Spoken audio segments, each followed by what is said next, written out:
ہمارے دیہاتوں میں ایک رسم چلتی ہے، رسم وکھالا، شاید آپ کے شہر میں نہ ہو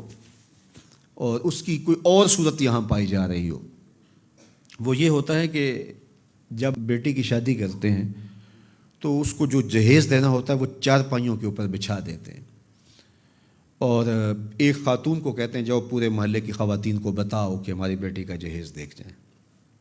اور پھر محلے کی ساری خواتین آتی ہیں اور وہ دیکھتی ہیں۔ اچھا، دیا تو اپنی بیٹی کو ہے، محلے کی خواتین کو ہم دکھا رہے ہیں صرف داد وصول کرنے کے لیے۔ کل چوپالوں میں تذکرے ہوں کہ واہ واہ سیٹھ صاحب نے، چودھری صاحب نے، خان صاحب نے، ملک صاحب نے کمال کر دی۔ چوپالوں پہ، بیٹھکوں میں باتیں ہوں، تندور پہ باتیں ہوں کہ واہ واہ کمال کر دی، فلاں خاتون نے تو حد کر دی، تم نے داد وصول کر لی، لوگوں نے بھی واہ واہ کہہ لیا، لیکن تم نے یہ نہ سوچا کہ تمہاری بیٹی کا جہیز دیکھنے کے لیے یتیم بچیاں بھی آئیں، اس مزدور کی بیٹی بھی آئی جو بڑھاپے کے باوجود کلی والا ڈبہ اٹھا کے مزدوروں والے اڈے پہ بیٹھ جاتا ہے، اور اس کو بوڑھا سمجھ کے کوئی قبول نہیں کرتا، اور جوں جوں دھوپ چمکتی جاتی ہے اور دن چڑھتا جاتا ہے تو اس کا دل ڈول رہا ہوتا ہے، اور وہ آنے والوں سے چمٹ کے کہتا ہے مجھے 20 روپے 50 روپے کم دے دینا، مجھے لے جاؤ، لیکن اسے کمزور سمجھ کے کوئی ساتھ لے جانے کے لیے تیار نہیں ہوتا۔ تو پھر جب وہ ہاتھ میں ڈبہ اٹھائے واپس جاتا ہے تو کوئی جانتا ہے اس کے قدم کتنے بوجھل ہوتے ہیں؟ گھر کی دہلیز عبور کرنا پل صراط عبور کرنے کے مترادف ہوتا ہے اس کے لیے، اور اس کی بیٹیاں جو گھر میں دہلیز پہ بوڑھی ہو رہی ہیں اور انہیں صرف اس لیے قبول نہیں کیا جا رہا کہ وہ غریب کی بیٹیاں ہیں، جب اپنے باپ کو خالی آج بھی مزدوری کے بغیر آتا ہوا دیکھتی ہیں تو کوئی ان کے اندر کی گھٹن اور بے چینی کا اندازہ کر سکتا ہے؟ کوئی پیمانہ ہے آپ کے پاس جو اس کے درد کو ناپ سکے؟ تمہاری بیٹی کا جہیز اس مزدور کی بیٹیاں بھی دیکھنے آئیں، تم نے تو داد وصول کر لی، لیکن جو زخم ان کے کلیجے پہ لگے اس کا مداوا کس کے پاس ہے؟ تارا ٹوٹتا سب نے دیکھا، یہ نہ دیکھا ایک نے بھی، کس کی آنکھ سے آنسو ٹپکا، کس کا سہارا چھوٹ گیا۔ تو میرے حضور تو کس قدر نزاکت قلبیہ کا لحاظ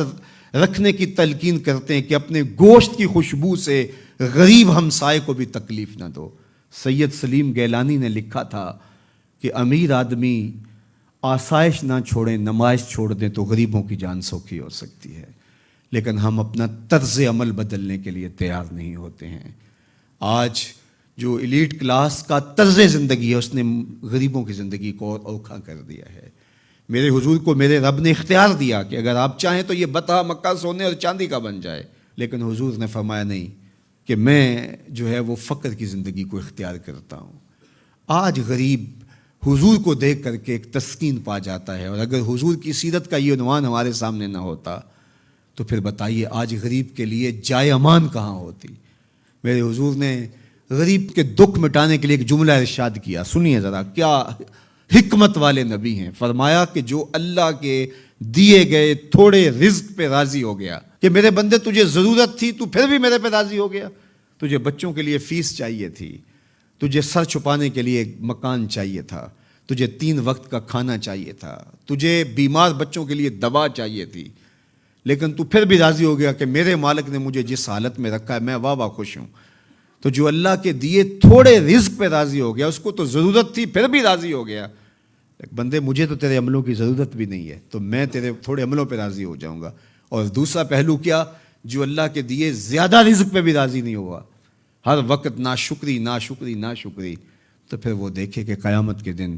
اس کو کتنے سخت حساب سے گزرنا ہوگا۔ وہ لوگ جن کے ہاں آخرت کا تصور نہیں ہے، وہ اس دنیا کو ہی سب کچھ سمجھتے ہیں، وہ تو آنکھیں بند ہوگی تو پتہ چلے گا کہ آخرت تھی یا نہیں، لیکن جن کا آخرت کا تصور موجود ہے ان کو یہ زیبا نہیں ہے کہ اپنی آخرت بارے میں کچھ نہ سوچیں۔ تو اللہ مجھے آپ کو حضور کی سیرت کے سانچے میں زندگیاں ڈھال دینے کی توفیق عطا کرے، اور حضور کا پیار ہماری روحوں میں اتار دے، ان کے بتائے ہوئے طریقے